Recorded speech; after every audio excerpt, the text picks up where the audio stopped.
ადამიანების თითქმის 80% ინფიცირებულია პაპილომავირუსით. უზომოდ გავრცელებულია, ანუ სექსი ვისაც ქონია, მოკლედ ცხოვრებაში ერთხელ მაინც თითქმის ყველა ინფიცირებულია ამ ვირუსით და პაპილომავირუსი იწვევს მეჭეჭებსაც, ხელებზე რომ მეჭეჭები აქვს ადამიანს, გენიტალურ მეჭეჭებსაც და იწვევს სიმსივნეებსაც. ამიტომ არის ესეთი ძალიან მნიშვნელოვანი მსოფლიოს სიმსივნეების 5% მოდის პაპილომავირუსზე და პაპილომავირუსის თავიდან აცილებაც შესაძლებელია და მაგასაც გეტყვით როგორ. ამიტომ მნიშვნელოვანი ვისაუბროთ პაპილომავირუსზე. პაპილომავირუსი ერთ-ერთი ყველაზე ვერაგი ვირუსია, იმიტომ რომ ძალიან ადვილად გადაეცემა ადამიანებს და სამნაირი ისტორიით ვიცნობთ. ერთი არის ხელებზე, ფეხებზე მეჭეჭები, თითებზე რო აქვთ ადამიანებს, ყველამ ვიცით და ბევრ ადამიანს ქონია განსაკუთრებით ბავშვობაში. ეს არ არის სქესობრივი გზით გადამდები პაპილომავირუსი. 200-ზე მეტი სხვადასხვა შტამი არსებობს ამ ვირუსის, ამიტომ მიუხედავად იმისა, რომ ხელების მეჭეჭებიც პაპილომავირუსია და სიმსივნის გამოწვევის პაპილომავირუსია, სხვადასხვა შტამებია, შესაბამისად ერთი და იგივე არ არის. ხელებზე რაც იწვევს და ზოგადად ტანზე ჩვეულებრივ პაპილომებს, ეგ არის პირველი, მეორე და მეოთხე შტამები ძირითადად ხელებზე, ფეხებზე იწვევს და იცით ალბათ მეჭეჭები როგორც გამოიყურება. თითქმის უმეტესობა 2 წლის ფარგლებში თავისით გადის. საშიში არ არის, მოკლედ, თუმცა მისი მკურნალობა შესაძლებელია. მეორე მნიშვნელოვანი, რასაც იწვევს პაპილომავირუსი, ოღონდ სხვა შტამები არის გენიტალური მეჭეჭები. გენიტალური მეჭეჭები არის სასქესო ორგანოებზე, ეგეც მეჭეჭებია. მაგას იწვევს მე-6 და მე-11 შტამები ძირითადად. ყვავილოვანი კომბოსტოს მსგავსი შეხედულება აქ რო შეხედავ მოკლედ ამ მეჭეჭებს, გენიტალურ მეჭეჭებს. ხო, მე-6 და მე-11 პირველი, მეორე და მე-4-ეს იმ რატო ვამბობთ ამებს, იმიტომ რომ მნიშვნელობა აქვს რამდენად საშიშია მაგ კუთხით. მაგალითად, პირველი, მეორე და მე-4, რომელიც იწვევს კანზე მეჭეჭებს, არ არის საშიში ვირუსები, სიმსივნეს არ იწვევს.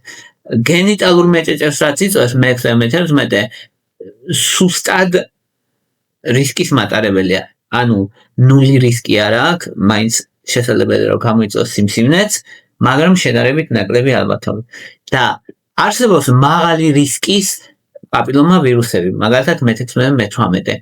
კიდე სხვა შტამებიც არის, მაგრამ მე-16 და მე-18 არის სიმსივნეების 70% მაგალითად მოდის, ანუ პაპილომათი გამოწვეული სიმსივნეების 70% მე-16 და მე-18 შტამებზე მოდის, ამიტომ ყველაზე დიდ ყურადღებას მაგათ ვაქცევ. მაგათ თუ ინფიცირებული ადამიანი თვალით ვერ დაინახავს, ან მეჭეჭები რამე შეიძლება არ ქონდეს ადამიანს და ინფიცირებული იყოს. შეიძლება არ ქონდეს კი არა, არ იწვევს მეჭეჭებს. ანუ 100-დან 100 თუ უბრალოდ დამთხევა არ მოხდა, რომ მე-6 ან მე-11 არ აქვს, არც გენიტალური მეჭეჭები არ ექნება ადამიანს, არაფერი არ ექნება, არც ხელებზე, არც ფეხებზე არ ექნება. თუ დამთხევა არ მოხდა, უბრალოდ იმითაც და იმითაც ვარ იყო ინფიცირებული და მარტო თუ იქნება ამ მაღალი რისკის ვირუსებით ინფიცირებული, ვერ შეატყობ ადამიანს. მაგრამ იქნება ამ ვირუსის მატარებელი და მოკლედ პრობლემა იმაშია, რომ ეს ვირუსი გამოყოფს ცილებს, რომელიც ბლოკავს P53-ს, რომელიც არის სიმსივნის დამწვრთნელი, ანუ აპოპტოზის გამოწვევი ცილა, რომელიც გვისაშვენს სიმსივნეებისგან და სიმსივნის მიმართ უძლური ხდება ორგანიზმი. აი, ეგ არის უზარმაზარი პრობლემა. ეხლა როგორ გადაეცემა ეს პაპილომავირუსი? ეგ ძალიან მნიშვნელოვანი. კანიდან კანზე გადაეცემა აი ეს თითების, ხელების, ფეხების მეჭეჭებს რაც იწვევს ეგ ვირუსები, ანუ პირველი, მეორე და მე-4. კანიდან კანზე გადაეცემა ოღონდ უბრალოდ ხელჩამორთმევით არა, აი თუ დაზიანებული აქვს იმასაც და იმასაც კანი, ამიტომ თუ ადამიანი შეეხება საკმაოდ რომ ადამიანს მიკროტრავმა ქონდეს, ან თვალით არ იყოს ხილული, მაგრამ ქონდეს რაღაც ტრავმა შეეხოს მეჭეჭს, გადაედება ეს ვირუსი. ან ორივეს თუ დაზიანებული აქვს კანი, გადაედება ვირუსი. რაც შეეხება სხვა შტამები არის სქესობრივი გზით გადამდები, სქესობრივად გადაეცა გენიტალური კონტაქტითაც, ანალურითაც, ორალურითაც, ყველანაირად მოკლედ, ამიტომ და დედიდან შვილსაც გადაეცემა მშობიარობის დროს. ესეც შესაძლებელია. სასუნთქ სისტემაში ხდება უпростоრად მაგროს ვირუსი. როცა შეძენილი ინფიცირება როცა ხდება პაპილომა ვირუსით. პაპილომა ვირუსი და ჰერპეს ვირუსი ერთმანეთში არ აგეროს, სხვა რაღაცებია. ანუ ჰერპესი არის ტუჩზე რო იწვევს და პაპილომა ვირუსები არის მეჭეჭებს რო იწვევს. ან შეერთებათ ხოლმე ერთმანეთში. სხვა რაღაცები. რა ზრდის რისკს პაპილომა ვირუსის? სქესობრივი ცხოვრება, სუსტი იმუნიტეტი, თუ აივ ინფექცია აქვს ადამიანთან დართული, ან ტრანსპლანტაცია და მოწევა, იმიტომ რომ მოწევა დაახლოებით აჩქარებს პროგრესიას 2-ჯერ, ანუ 100% აჩქარებს პროგრესიას, ანუ 2-ჯერ აჩქარებს 100% აჩქარებს პროგრესიას. რაც შეეხება ვინ არიან ყველაზე რისკის ჯგუფები და ყველაზე მეტად ვის ემართება ეს პაპილომა ვირუსი? ბავშვებს ემართება ყველაზე მეტად ეს მეჭეჭები და ჩვეულებრივი ამბავი, მაგრამ უმეტესად გაიწმინდება ამისგან ორგანიზმი. ქალებს 50-დან 50 წლამდე განსაკუთრებული რისკი აქვს საშვილოსნოს ყელის სიმსივნის, რასაც იწვევს აი ეს პაპილომა ვირუსი. მარტო საშვილოსნოს ყელის კიბოს არ იწვევს, სხვა კიბოებსაც იწვევს, მაგალითად პირის ხახის კიბოებს იწვევს და ეგეც პრობლემაა, მაგალითად ეხლა რაც მეტი დრო გადის, უფრო და უფრო პირის და ხახის კიბოების რისკი ძლიერდება და მცირდება რა, იკლებს ზოგადად ცერვიკალური კიბოს რისკი. ხო, იმუნოსუპრესია ძალიან დიდი პრობლემა, რა თქმა უნდა. როგორ გადაეცემა ვირუსი, თვითონ როგორ ინფიცირდება, მიკროტრაუმები ხდება მოკლედ, სქესობრივი აქტის დროს და ასე ვირუსი გადადის ერთი ადამიანიდან მეორე ადამიანში. ეგ არის პრობლემა. პაპილომა ვირუსი არსებობს სხვადასხვანაირი, როგორც ვთქვით, და მაღალი რისკ ჯგუფის ვირუსებს ეძახიან, მაგალითად 16 და 18, კიდევ 36, 23, 45, 52, 58, ეგენია ყველა მაღალი ჯგუფის, მაგრამ მთავარი 16-18-ია. 16-18 შეიძლება დაიმახსოვროს ადამიანმა ყველაზე მთავარი ეგ არის. და ბლოკავენ მოკლედ მნიშვნელოვან ცილებს, რომელიც P53 და RB-ს, რომელიც და ერთი არის რომ უჯრედის აპოპტოზის უნარი ეკარგება, ან დადენ უჯრედი აღარ კვდება და მრავლდება უკონტროლოდ. ეგ არის დიდი პრობლემა. ნელ-ნელა ხდება ეს პროცესი, საბედნიეროდ ეს არ არის ეს სხვაშად არ ხდება, ნელ-ნელა ხდება გადაგვარება, მე დისპლაზე, მე სიმსივნე. ამიტომ დრო არის ხოლმე და ეგ მნიშვნელოვანია რომ დროის გამოყენება შესაძლებელია ეფექტურად. მეჭეჭებზე მიუხედავად იმისა, რომ ადამიანს უმეტესად მეჭეჭები გავulis, შეიძლება დაბრუნდეს და ასევე გამდებიც არის. ეგ არის მნიშვნელოვანი.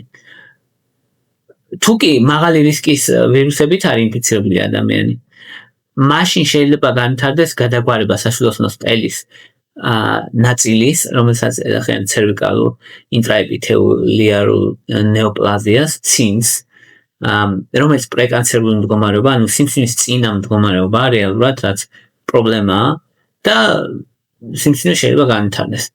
სიმსივნე შეიძლება განვითარდეს ბევრი რამე სხვათა შორის ამ პაპილომა ვირუსის გამო, საშვილოსნოს ყელის, ღულვის, საშოსი, პენისის, ყელის, ბევრი პრობლემა შეიძლება გამოიწვიოს ამან. ბავშვებში შეიძლება გამოიწვიოს რეკურენტული რესპირატორული პაპილომატოზი ქვია. ეგ იშვიათია, მაგრამ სერიოზულია.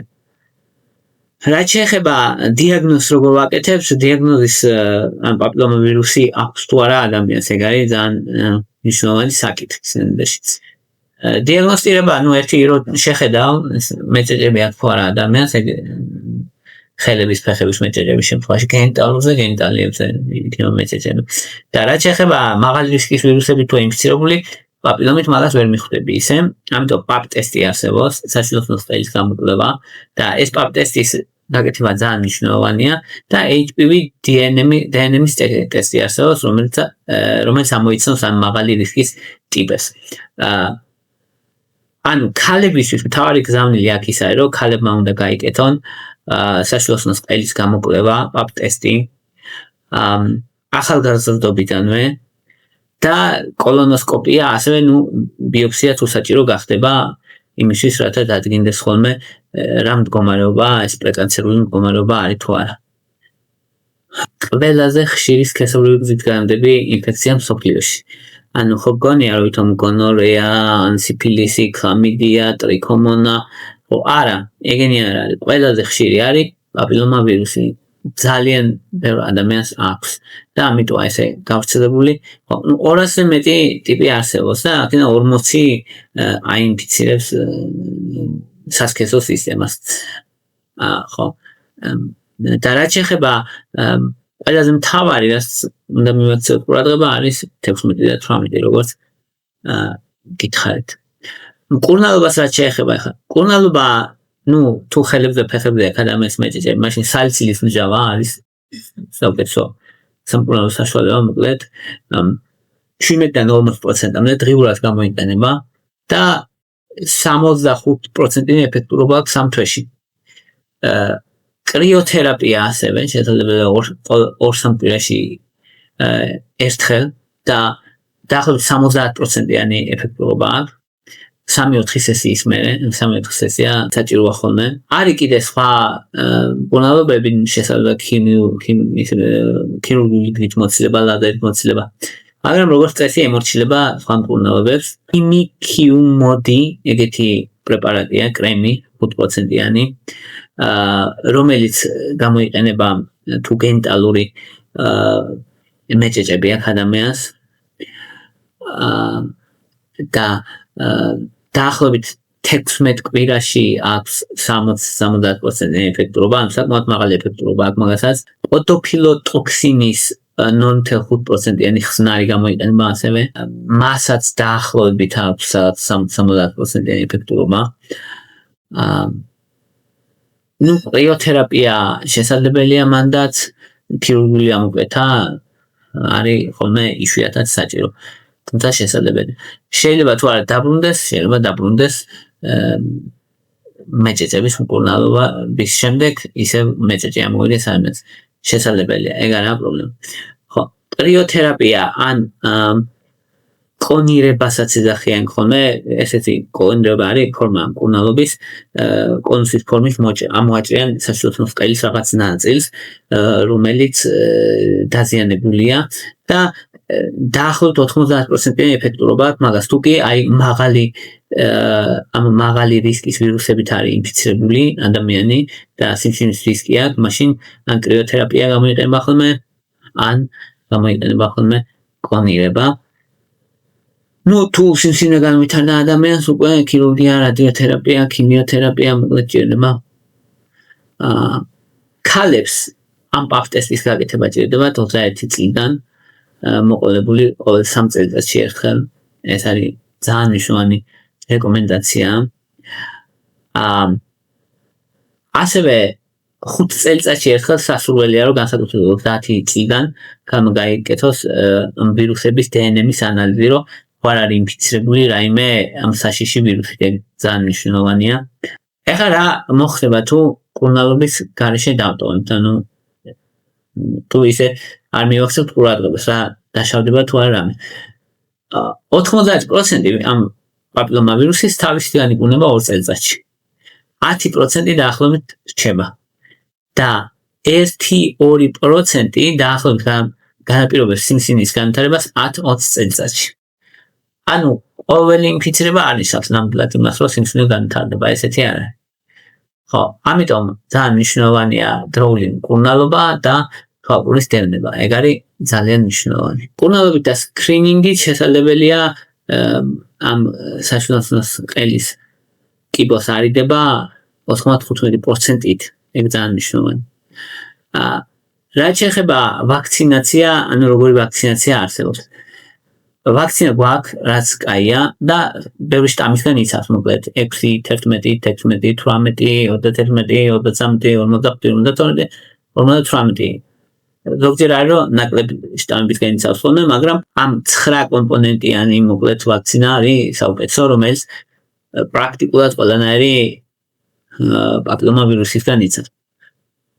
ხო, თუ უკვე, ხო, აქ არის ხოლმე რომ როდის უნდა გაიკეთოს მაშინ ადამიანმა ვაქცინა.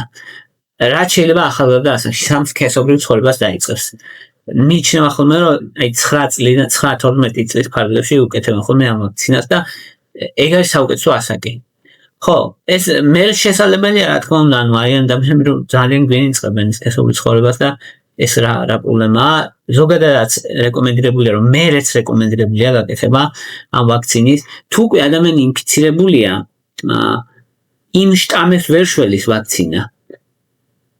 რითიც ინფიცირებულია, მაგრამ სხვა შტამებს შველის.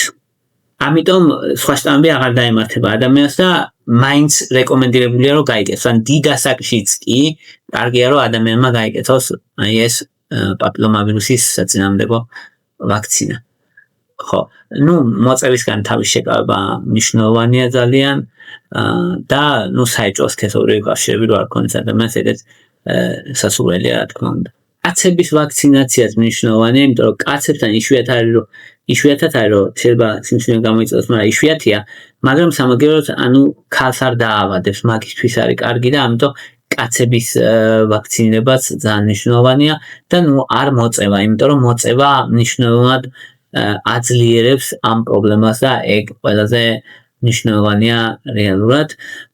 ხო, ნუ რაც კაცობრიობამ აღმოაჩინა ეს ვირუსი პაპილომა, მას შემდეგ ეს ვირუსი 50-იან წლებიდან ვაქცინა 2006-ში გამოიგონეს, რომელიც ძალიან ეფექტურია.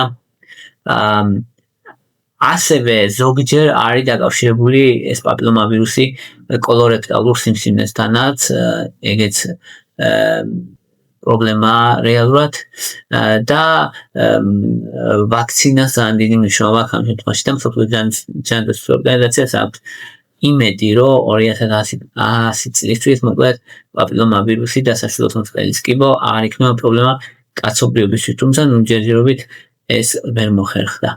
ხო, აი ეს იყო რის თქმაც მინდოდა პაპილომავირუსზე, მართლა ძალიან მნიშვნელოვანი პრობლემაა რეალურად ეს კაცობრიობისთვის და ამიტომ გავამახვილე ყურადღება, ამიტომ ქალებმა აუცილებლად პაპ ტესტი გაიკეთეთ. ვაქცინაცია ძალიან მნიშვნელოვანია. ვინც ანტივაქსერია და ვისაც არ უნდა ვაქცინის გაკეთება, ნუ გაიკეთებს, არავინ არ დააძალებს, უბრალოდ თვითონ დაიცოდეს, რომ მისთვის ან მისი შვილისთვის არის სუდი და რისკიანი, თორე ვისაც არ უნდა ნუ გაიკეთებს. ყველაფერმა აჩვენა, დრომ აჩვენა და აჩვენა გამოცდილებამაც და მტკიცებულებებმაც, რომ ვაქცინაცია იცავს ორგანიზმს, იცავს კიბოსგან, ამიტომ ძალიან მნიშვნელოვანი. ვინც ფიქრობს, რომ არ არის მნიშვნელოვანი, ნუ გაიკეთებს, არავინ არ შეხვეწება ამას. ხო, უბრალოდ თავის ცხოვრება არ იქნება დაცული და ეგ უნდა იცოდეს. ხო, აი ეს იყო რის თქმაც მინდოდა და მადლობა რომ მისმენთ, მადლობა რომ გაინტერესებთ. თუ მოგწონთ ჩემი ვიდეოები დაალაიქეთ, გამოწერეთ ან დააკომენტარეთ. თუ გაქვთ სურვილი რომ არხის განვითარებას ხელი შეუწყოთ დონაციებით, მაშინ ანგარიშის ნომრები მაქვს მითითებული ვიდეოს აღწერაში და ასევე პატრეონზე თუ მინდათ გაქვთ დონაციის სურვილი, პატრეონზე შეგიძლიათ გამომწეროთ პატრეონის ლინკიც მაქვს აღწერაში მითითებული. მადლობა რომ მისმენთ, მადლობა რომ გაინტერესებთ.